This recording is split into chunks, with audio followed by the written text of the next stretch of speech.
Olá, irmãos. Olá, amigos. Que a paz do Senhor Jesus esteja com todos vocês.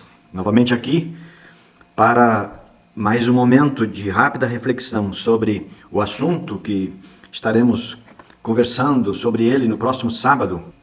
Estamos seguindo esta sequência de lições que começamos no sábado passado, quando abordamos o tema "No princípio criou Deus". E naquela oportunidade a gente refletiu sobre o fato de que todas as coisas são obras das mãos de Deus. Elas apareceram, foram criadas pela ordem de Deus, pela palavra de Deus, como a gente leu lá no Salmo 33. Falamos no sábado passado que esta sequência de lições, nós teríamos momentos para pensar sobre cada uma das etapas da criação. Até porque esclarecemos aqui para lembrar que a criação não foi feita em um momento só. A criação foi feita no tempo. Deus criou o tempo, dividiu o tempo, estabeleceu os tempos. E a criação foi acontecendo ao longo desse tempo. Na reflexão de hoje, nós vamos pensar sobre o fato de que no princípio criou Deus o céu e a terra. O nosso foco hoje é o céu e a terra como obras da criação de Deus. E o nosso texto base é o primeiro verso da Bíblia, é o texto que abre todo o conteúdo das Escrituras. Lá no capítulo 1 do livro do Gênesis, e o verso 1, no princípio criou Deus o céu e a terra. Pois bem, na introdução a gente vai lembrar que a criação, ela vem de Deus, e a instrução para relatar o ocorrido na criação também veio de Deus. Lembrar aos irmãos, para ficar registrado, que no tempo da criação, que a gente não sabe quando exatamente foi num tempo do passado, não havia registros históricos naqueles tempos. Tudo quanto nós temos relatados por Deus a Moisés, escrito por Moisés, até o aparecimento do próprio Moisés, em Êxodo, no capítulo 1, o livro de Êxodo, ali, todo o livro do Gênesis foi inspiração, foi revelação dada por Deus a Moisés. Ele vai escrever sobre isso com ou sob a inspiração de Deus. Pois bem, mas vamos pensar aqui então na introdução desse assunto. E nós vamos pensar que nós cremos que Deus criou os céus e a terra pela fé. Lembra que nós falamos no sábado passado? E a gente faz uma abordagem aqui sobre a questão da fé. E, aliás, antes ainda lembrar os irmãos que nós falamos que a fé é uma das 3 formas de se comprovar as coisas. Só para recordar, nós temos uma forma de provar, que é a forma do estudo, da análise, da pesquisa, do experimento, e depois alguém escreve e publica isso numa revista competente, e aquilo torna-se alguma coisa provado cientificamente, a partir de estudos da matéria que foi objeto da pesquisa. Uma outra forma de provar, lembra que nós falamos, é a partir da vivência, das experiências da vivência, sem ter nada escrito sobre o assunto. E para ilustrar o que nós falamos, dessa segunda forma de provar, a gente citou os nativos, que têm os seus costumes e experimentos próprios, remédios e etc., tudo baseado na vivência. Eles não têm um compêndio científico que eles procuram ler para saber se um medicamento ou se uma erva serve para uma doença, para curar uma doença ou outra. Não é? Então, a segunda forma de se provar as coisas é através do próprio experimento. Estão aí os nativos, nós dizíamos que eles têm tudo que têm, vão vivendo e sobrevivendo daquela forma, sem estudo científico, apenas pelo experimento, pela experimentação da vida diária. E a terceira forma de se provar é a fé. Nós provamos as coisas pela fé, a gente crê pela fé, a gente acredita pela fé, não tem como a gente provar. Prova que isso é isso, não tem prova, ou eu creio ou não creio. Então, quando nós falamos da criação, nós falamos que se crê que Deus é o Criador de tudo pela fé. Agora, as pessoas pregam outras coisas, e a gente faz um paralelo aqui nessa introdução entre a fé daqueles que diz que crê que Deus criou e a, entre aspas, fé daqueles que acreditam noutra coisa. Porque para acreditar noutra coisa que não Deus, que não tenha sido Deus o Criador, tem que ter muita fé, senão não tem jeito de acreditar. E é isso que a gente vai dizer. Acreditar que tudo surgiu do nada, o nada produziu tudo que há, tem que ter muita fé para isso. Ou acreditar que tudo surgiu a partir de um estrondo, de um estouro, o Big Bang, precisa ter muita fé para isso, senão não dá para acreditar, porque o Big Bang não tem prova nenhuma também, material, não tem prova material nenhuma. Então a gente traz esse paralelo aí na introdução, essa questão da fé, crença em Deus e da fé, acreditar em certas teorias que têm sido divulgadas, a gente colocou esse paralelo nos seguintes termos. Se a fé que faz crédulo, que faz uma pessoa crer, não é? Como seguidor da Bíblia, é uma virtude admirável, a fé é uma virtude admirável. Pode-se imaginar quanto mais admirável ou sensacional é a fé, e a gente coloca a fé aí entre aspas exatamente porque a gente está só citando um paralelo aqui, dos que acreditam que tudo foi criado a partir de uma explosão. Qual que é mais difícil acreditar? Em Deus, como Criador, ou que tudo foi criado a partir de uma explosão? Quem diz não, tudo foi criado a partir de uma explosão, é muita fé para isso. Porque não há evidência nenhuma, não tem nenhuma consequência disso. Que foi criado e depois tudo se aperfeiçoou, assim é do nada. Tudo o que existe é tão perfeito, não é? Como é que pode, de uma explosão, chegar à perfeição que há?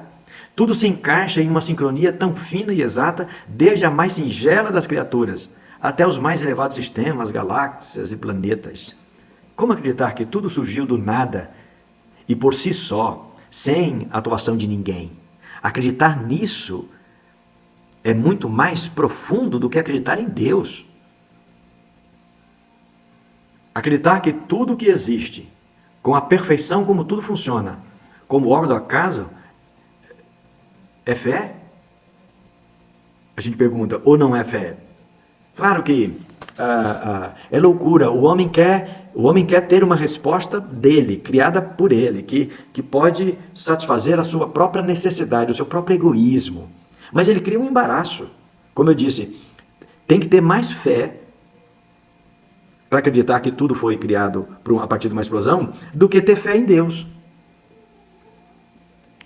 E essas coisas são muito loucas, e a palavra é exatamente essa que Paulo usa lá na carta aos Coríntios, capítulo 1, verso 25.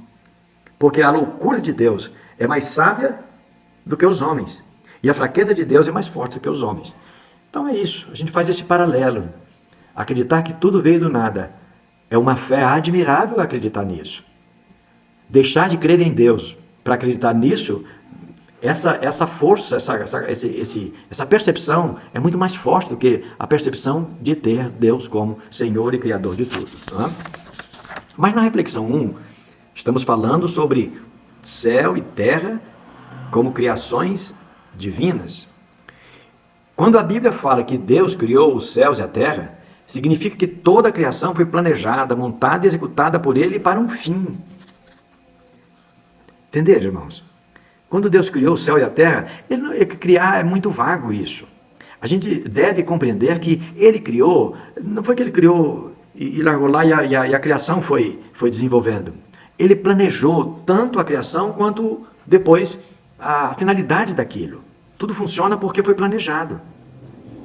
Cada detalhe das variadas plantas, das profundezas dos oceanos, das estrelas e planetas com os seus sincrônicos movimentos, das paisagens pintadas por cores maravilhosas, multivariadas, tudo tão perfeito, tem sua origem em Deus. E o destinatário de toda essa perfeição e beleza é a Terra e todos os seus sistemas que lhe envolvem diretamente. Aqui é onde vive o homem. Tudo foi criado com a finalidade de beneficiar o homem. Esse que é chamado de coroa da criação de Deus, criado à imagem e semelhança de Deus. Jeremias, no capítulo 29, verso 11, vai nos lembrar assim: porque eu bem sei os pensamentos que tenho a respeito de vós. E eu penso em relação a vocês coisas boas, coisas que satisfaçam as expectativas de vocês. Olha que coisa linda. Deus não criou assim e deu no que deu. Ele planejou. Ele tinha em mente criação humana. E tudo quanto ele criou pensando no benefício que aquilo daria ao homem.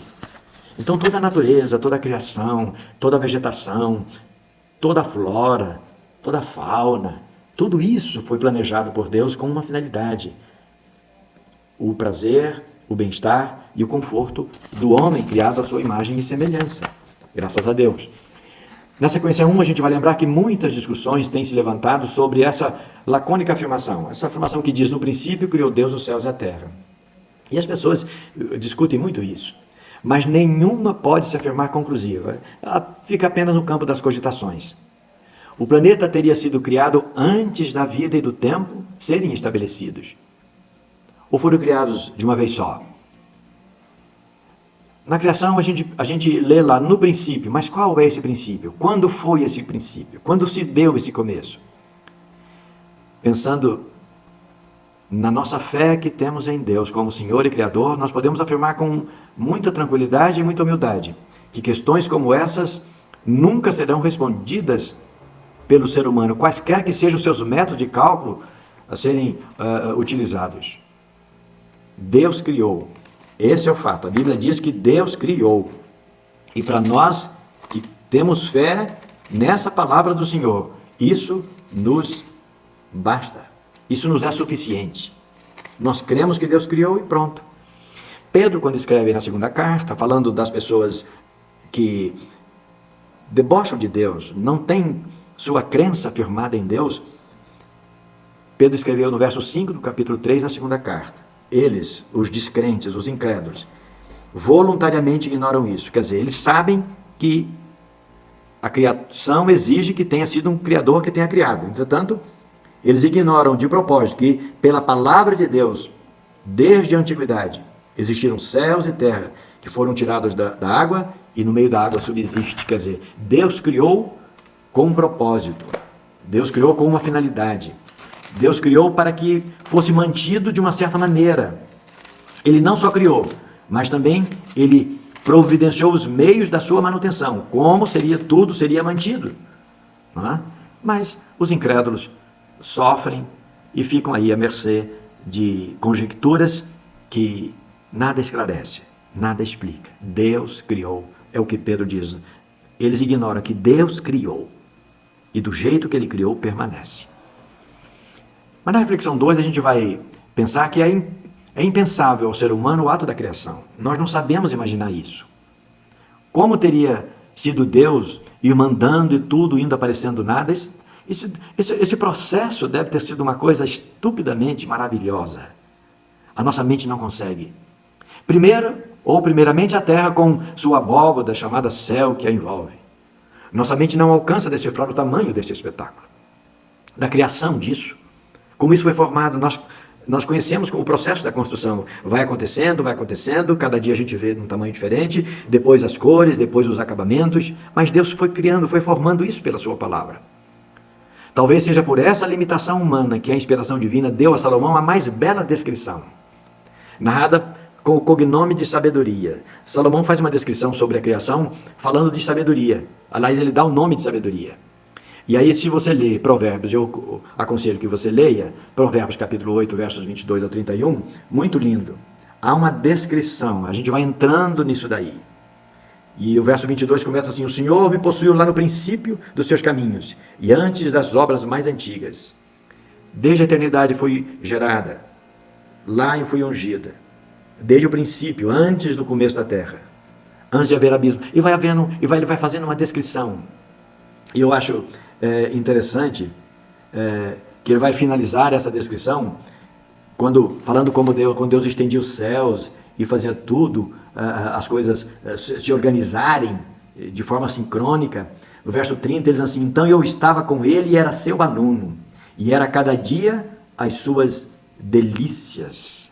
Então, ver esse processo criador e a coordenação de todas as coisas que foram criadas é descrita aí como uma coisa fantástica.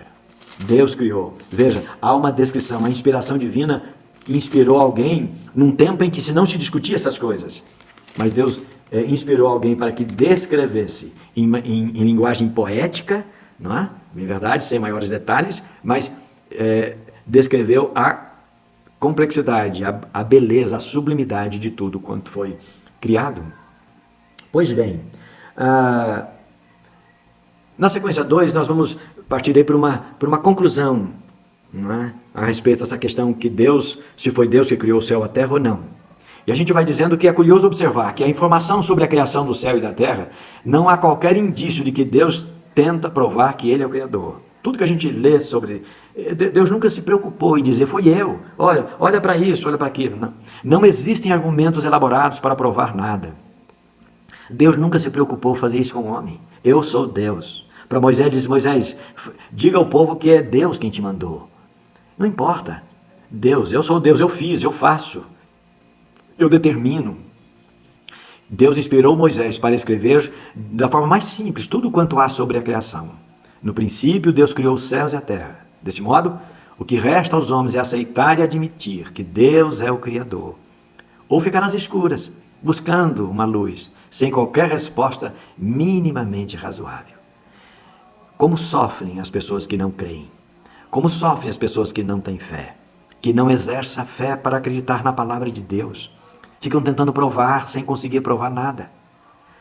Marcos capítulo 9, Jesus elogia, Jesus enaltece a vida de fé, diz, tudo é possível ao que crê. Agora, quem não crê, fica buscando coisas, fica buscando explicações, fica buscando lógica. E, na verdade, a lógica é aquela que Deus estabeleceu para que todas as coisas fossem criadas e se mantivessem organizadas como são. E para concluir, a gente lembra que a criação é uma beleza natural, sem concorrência, inigualável. Pela palavra do Senhor, diz o poeta do Salmo 33:6, foram feitos os céus e todos os exércitos dele, pelo Espírito da sua boca. Deus criou tudo. O homem se beneficia da terra. A terra foi criada por Deus. Nada pode existir sem a terra. Notaram? O homem vai, volta, explora o cosmos, o universo, vai viajando entre as galáxias, entre os planetas. O homem voa, faz o que faz, mas o seu lugar de apoio é a terra. A terra foi criada por Deus e o homem foi colocado sobre ela. Ninguém que foi criado sobre a terra vive sem ela. Inclusive nós, os homens. Deus criou-nos para que nela habitássemos. Não é? Portanto, isso é fantástico. Crer que Deus é o Senhor, Criador do céu e da terra, e que Ele a deu em benefício de toda a sua criação. Homens, animais e plantas. Deus nos abençoe. Amém.